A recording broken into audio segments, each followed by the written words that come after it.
Sir? Sir, excuse me. Question for you, sir. Kayo po ba si RDR? Yes.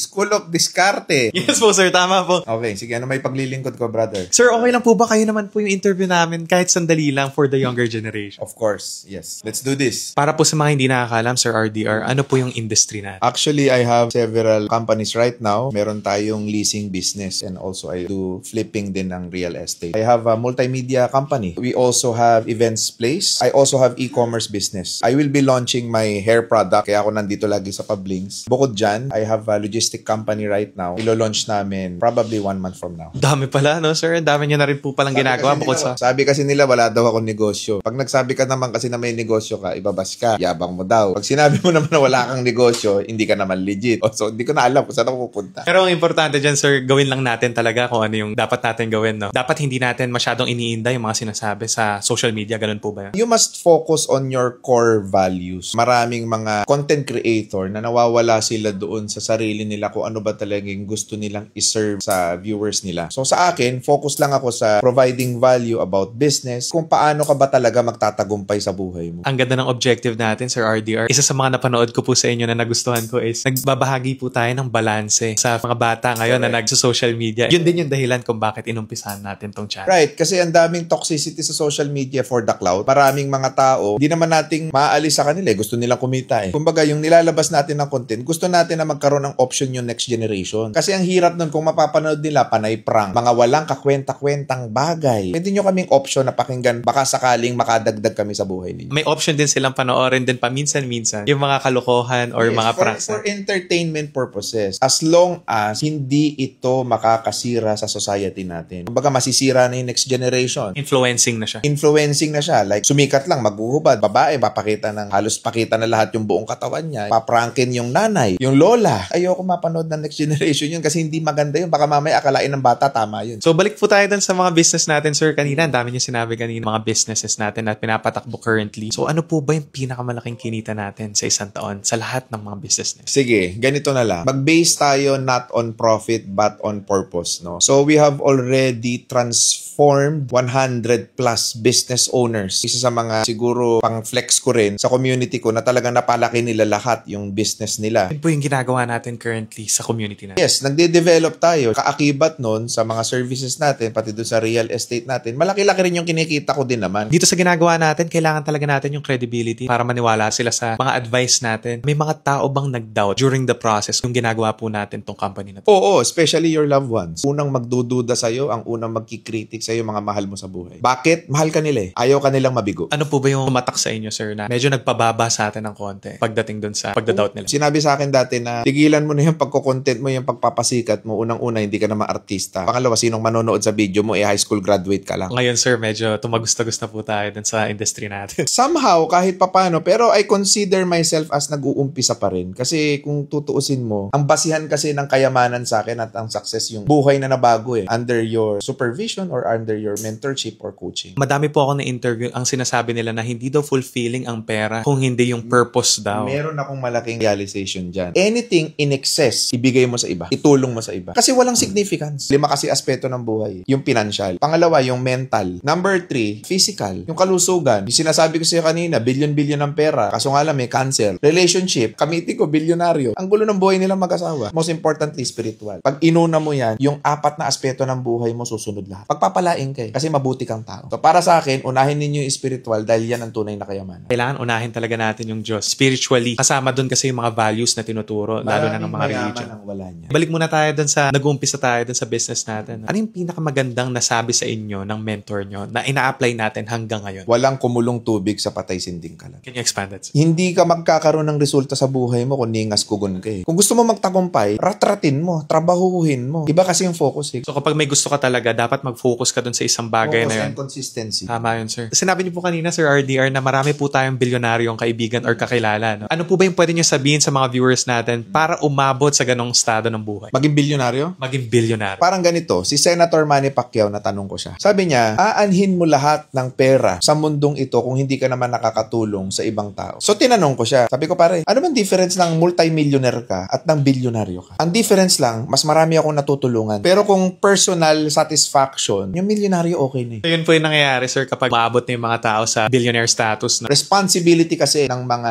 umasenso at umangat sa buhay, ang mag-provide din sa society at sa community. Responsibility, sir. Responsibility yun. Kasi hindi mo mararating yan kung wala ring ibang taong nag-exist sa paligid mo. So parang binabalik lang natin sa kanila. Ibabalik mo to whatever means. So last question na lang po, Sir RDR. Any advice po sa younger generation or sa mga viewers natin na gustong mag-succeed sa industry na gusto nilang pasukan? Lahat ng klase ng bagay, ibibigay sa'yo ng Diyos. As long as lumakad ka ng matuwid, isipin mo kung ano yung pwede mong maibigay na ikapagbabago ng buhay ng mas maraming tao. Pag nasolusyonan mo yan, mga yan, yayaman ka. That's a beautiful advice, Sir RDR. So thank you so much, sir, for your time. Salamat. Pleasure. School of Discarte!